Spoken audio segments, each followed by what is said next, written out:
Hola, hoy vamos a meternos en un terreno que parece muy conocido, pero lo haremos con un mapa totalmente nuevo. Las parábolas de Jesús. Son relatos que llevan resonando 2000 años, pero ¿y si su verdadero significado ha estado siempre oculto a plena vista?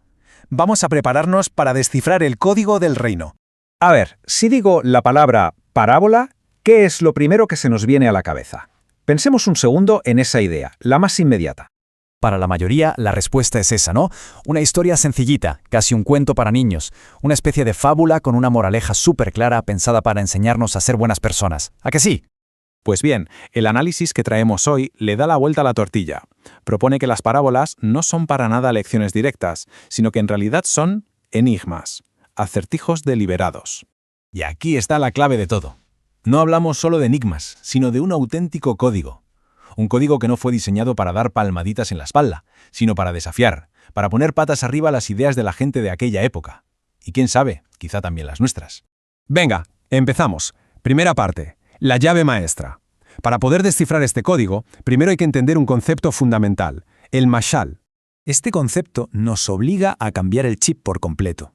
Un mashal no es una fábula. Es más bien una adivinanza, un dicho con doble fondo, que te exige pararte a pensar, darle vueltas, para poder desentrañarlo. Pide que participes activamente. La fuente original lo explica de una forma genial, con esta idea de ocultar revelando. O sea, la verdad estaba ahí, en la superficie de la historia, pero solo la veían quienes se paraban a buscar de verdad, no los que escuchaban de pasada. Pasamos al primer código, humanidad radical. Ahora que tenemos la llave, vamos a intentar abrir la primera cerradura, la famosa parábola del buen samaritano. Para que el enigma funcione, el contexto lo es todo. Y en este caso, el contexto es un odio tremendo, histórico y religioso entre judíos y samaritanos. No eran simples vecinos que se llevaban mal. Para la audiencia de Jesús, un samaritano era el otro, el enemigo por definición. Y aquí es donde vemos el mecanismo del mashal en plena acción. La historia te va creando una expectativa muy clara. El héroe tiene que ser una figura religiosa importante, un sacerdote, un levita, uno de los nuestros. Pero de repente, ¡zas!, se rompe el guión. El héroe no es otro que el enemigo, el samaritano al que todos miraban por encima del hombro. El shock para los que escuchaban esto debió de ser monumental. Así que, código revelado. El mensaje no es un simple hay que ser amable, es algo muchísimo más revolucionario. La compasión y la humanidad de verdad están por encima de cualquier etiqueta religiosa o social. La piedad auténtica no está en el templo, sino en ayudar a tu supuesto enemigo. Vamos con el segundo código, sabiduría audaz. Y ahora nos metemos en un jardín porque vamos a ver una de las parábolas más desconcertantes, la del administrador astuto. Claro, es que esta es la pregunta que nos hacemos todos, ¿no? Es una parábola que ha incomodado a muchísima gente durante siglos. Pero vamos a ver, ¿cómo es posible que se alabe a un personaje corrupto? Parece que algo no cuadra para nada. Pero el enigma, una vez más, está en los matices. El material de origen nos obliga a separar el grano de la paja. Lo que se alaba no es que el tipo sea un cara dura. El foco está en su astucia, en su capacidad para moverse rápido y con decisión cuando ve que se le viene encima un problemón. Vio venir la crisis y actuó. Entonces, el mensaje rompedor aquí no tiene que ver con dinero ni con negocios. Es una metáfora sobre la vida espiritual. La fe no es quedarse esperando de brazos cruzados, con miedo, sino que exige tener las luces encendidas, tener la audacia de tomar decisiones importantes pensando en el futuro. Es una llamada a la acción inteligente.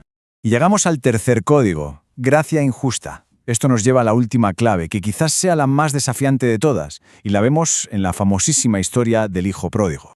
Normalmente, toda la atención de la historia se la lleva el hijo pequeño, el que se pule la herencia y vuelve con el rabo entre las piernas. Su historia es un dramón y suele ser el centro de todas las interpretaciones. Pero el análisis que tenemos sobre la mesa nos propone un giro de guión. El verdadero acertijo, el auténtico desafío de la parábola, podría no estar en el pecador que vuelve, sino en la reacción del hermano mayor, el hijo bueno, el que siempre cumple y que está profundamente resentido. Y aquí está el meollo de este código. El hermano mayor funciona con una lógica de justicia humana, de yo he cumplido, me merezco un premio. Él la ha liado, se merece un castigo. Pero el padre actúa con una lógica divina, con una gracia que pasa por completo del mérito. Este amor sin condiciones es escandaloso, incluso parece injusto para el que basa su relación con lo divino en cumplir normas para ganarse el favor. Bueno, llegamos al final, el reino decodificado. Hemos visto 3 parábolas clave. ¿Qué imagen nos queda cuando juntamos todas las piezas? ¿Qué patrón nos revela este código? Lo que vemos es un patrón que se repite y que es súper rompedor. Primero, la humanidad real está por encima de las etiquetas religiosas. Segundo, se valora la audacia y la inteligencia activa más que una fe pasiva. Y tercero, se nos presenta una gracia divina que choca frontalmente con nuestras ideas de lo que es justo y lo que nos merecemos. No son moralejas sencillas, son una invitación a cambiar radicalmente de perspectiva. Y todo esto nos deja con una pregunta final flotando en el aire.